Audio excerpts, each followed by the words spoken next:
Click করুন অ্যাপের bell আইকনে আর সাবস্ক্রাইব করুন এবিপি আনন্দ। সব সময় থাকুন খবরে।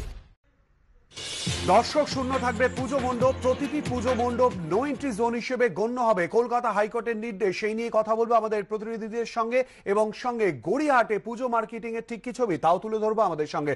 গড়িয়াহাট থেকে রয়েছে সন্দীপ সরকার, অর্ণব মুখোপাধ্যায় রয়েছে কবিরাজ বাগান থেকে এবং নাকতলা উদয়ন সংঘ থেকে রয়েছে অপর প্রতিনিধি হিন্দোল দে।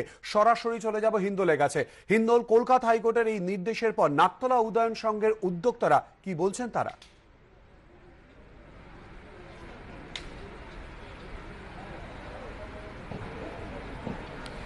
একেবারে শিলালিপ্ত তোমাকে দেখিয়ে রাখি প্রথমেই সেই ছবি। আমরা রয়েছি নাকতলা উদয়ন সংঘের একেবারে পুজো মণ্ডপের সামনে।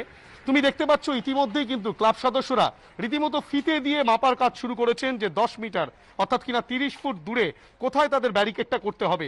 তুমি দেখতেই পাচ্ছ ক্লাব সদস্যরা কিন্তু রীতিমতো ঠিক এভাবেই 10 মিটার মাপছেন এবং সেটা কিন্তু মার্কিং করা হচ্ছে এবং এখানটাই কিন্তু ব্যারিকেড তৈরি করা হবে এবং সেই ব্যারিকেড পেরিয়ে কিন্তু আর কেউ প্রবেশ করতে পারবেন না। এখনো পর্যন্ত তারা সেই সিদ্ধান্ত নিয়েছেন।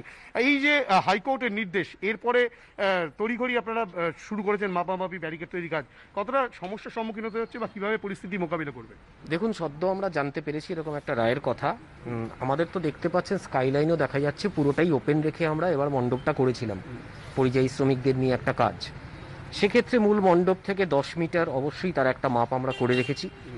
দেখুন, বাংলার দুর্গাপুজোটা অবশ্যই একটা আবেগ, পাশাপাশি মানুষের সুরক্ষার কথাটাও অবশ্যই ভাবতে হবে।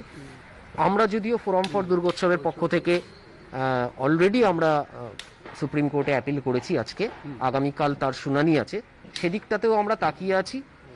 ষষ্ঠীর দিন থেকে দুর্গাপুজো শুরু হবে, তার আগে আগামীকাল সন্ধ্যাবেলার মধ্যে যা ডিসিশন হবে সেই অনুযায়ী আমরা ক্লাবকর্তারা বসে একটা ফাইনাল ডিসিশনে আসতে পারবো যে কিভাবে মানুষকে অনেকটা সুরক্ষিতভাবে এই পুজোটা আমরা দেখাতে পারবো, সেটা ভার্চুয়ালি হোক বা সেটা সরাসরি লাইভ এসে হোক।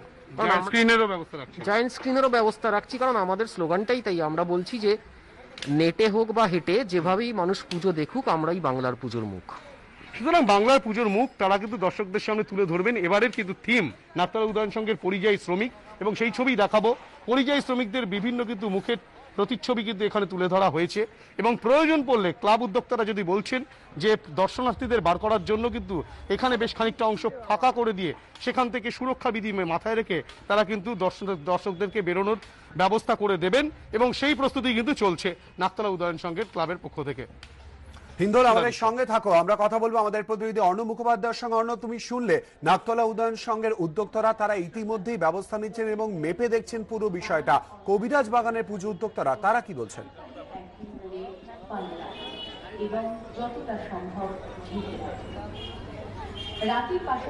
দেখো, কবিরাজ বাগান এবছর করেছিল, আমরা দেখতে পাচ্ছি যে কামাখ্যা মন্দির, এবং সেই কামাখ্যা মন্দিরে যে আদলে এদের মণ্ডপ করা হয়েছিল সেই জন্য প্রবেশ পথটাও করা হয়েছিল যেরকম ভাবে মন্দিরেতে ঢোকা হয়। এই দেখো, এই যেরকম একটা সিঁড়ি রয়েছে, এই সিঁড়ি দিয়ে ঢুকে একদম মন্দিরের ভেতরে প্রবেশ পথ করা হয়েছিল। কিন্তু এই যে নতুন আদালতের যে রায় এলো তার পরিপ্রেক্ষিতে এই সিঁড়ি দিয়ে ওঠাটা বন্ধ করে দেওয়া হয়েছে। আমাদের সঙ্গে অমল চক্রবর্তী রয়েছেন, পুজো উদ্যোক্তা। কি ব্যবস্থা নিলেন আপনারা? আমরা এই গেটটা যেটা করেছিলাম, এই রায়ের পরে এই গেটটা বন্ধ করে দিলাম।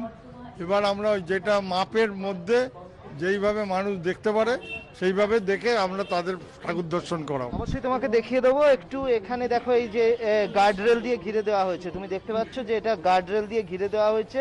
প্রথমে ভাবা হয়েছিল যে এখান দিয়েই দর্শকরা ঢুকবেন এবং ঢোকার পর এই যে সিঁড়ি রয়েছে এই সিঁড়ি দিয়ে তারা কামাখ্যা মন্দিরে উঠবেন, কিন্তু এখন আর সেটা হবে না। এখন হচ্ছে যে যারা দর্শকরা আসবেন তারা এই মণ্ডপের বাইরে দিয়েই তারা এই কামাখ্যা মন্দির দর্শন করবেন।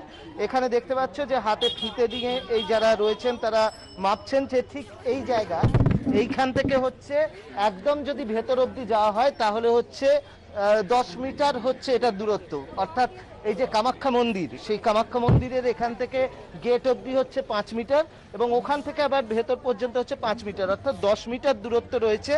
সুতরাং হচ্ছে যে সমস্ত দর্শকরা যাবেন তারা ভেতরে প্রবেশ করবেন না, তারা এই বাইরে দিয়েই তারা চলে যাবেন এবং তারা দেখতে দেখতে চলে যাবেন। আজকে কিছুক্ষণ আগে ডিসি-ইএসডি এসেছিলেন, পুরো বিষয়টা দেখে গেছেন এবং এখানে যারা ক্লাব উদ্যোক্তারা তারা কিন্তু সিদ্ধান্ত নিয়েছেন যে এরকমই হবে।